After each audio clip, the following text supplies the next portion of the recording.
everybody, Sean from Movie Assault here, and welcome to the first episode of the 2023 version of the Halloween 15.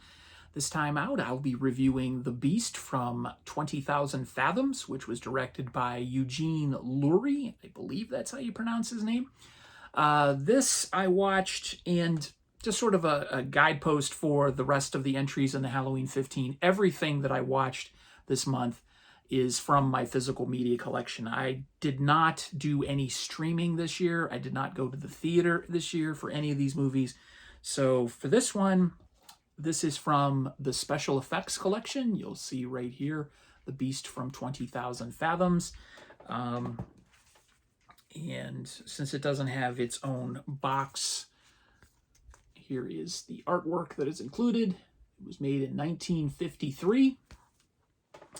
And this is probably the second most inspirational or influential giant monster movie after King Kong from 1933. It is probably directly, and it's been quoted as being directly responsible for Godzilla in 1954. Godzilla is sort of a retelling of this.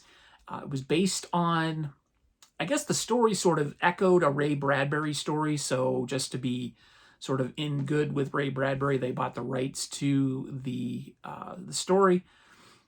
So it wasn't really written by Ray Bradbury, but it kind of was written by Ray Bradbury, I guess, just to make sure they didn't get sued. They bought the rights, and I can't remember the name of the story.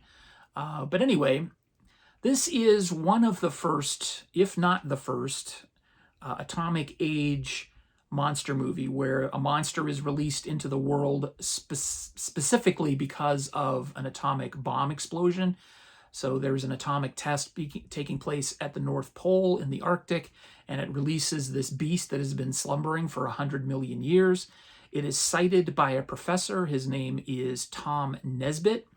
Tom is trying to save one of his co-workers. I forget what they're doing. I think they're taking effects, measuring effects of the radiation or something.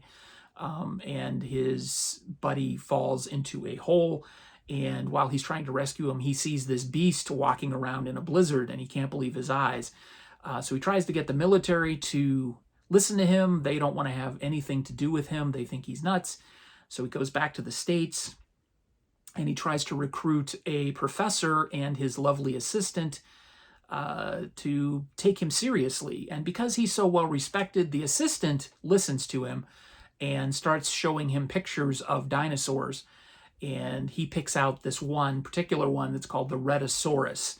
And sure enough, that's the one he saw.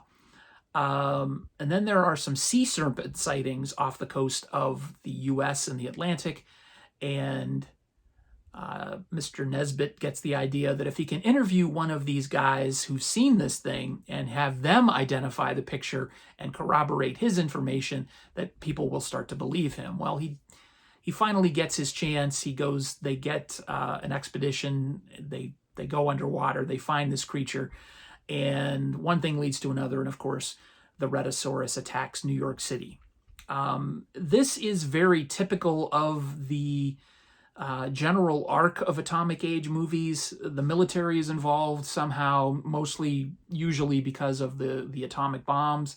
The monster is created, people don't believe, and then the monster's seen, and then it's too late, and the military has to get involved and kill the monster. This is very typical. It became sort of the template of the atomic age monster movie, and it's really good. Mainly because of the special effects, which were done by Ray Harryhausen, and there's stop motion effects. And if you don't know what stop motion is, basically a little model is moved one frame at a time. They take a picture, they move it, they take another picture, and it can take quite a long time to just produce a minute of footage.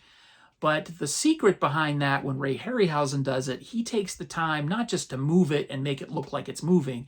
He also takes the time to blink the eyes, to make it look like it's breathing, little anachronisms of movement. Like you'll see in this movie, it crushes a car, and you'll see the car like squish.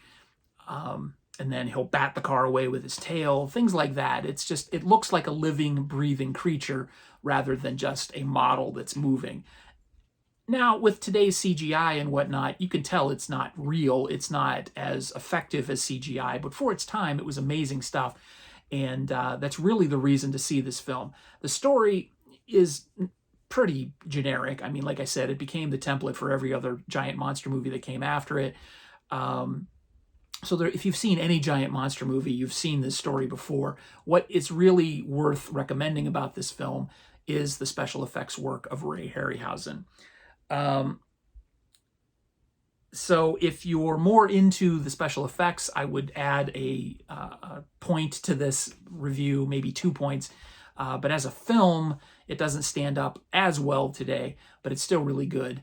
And I give it a 6 out of 10 for The Beast from 20,000 Fathoms, directed by Eugene Lurie. Here is the Rhedosaurus from the poster artwork.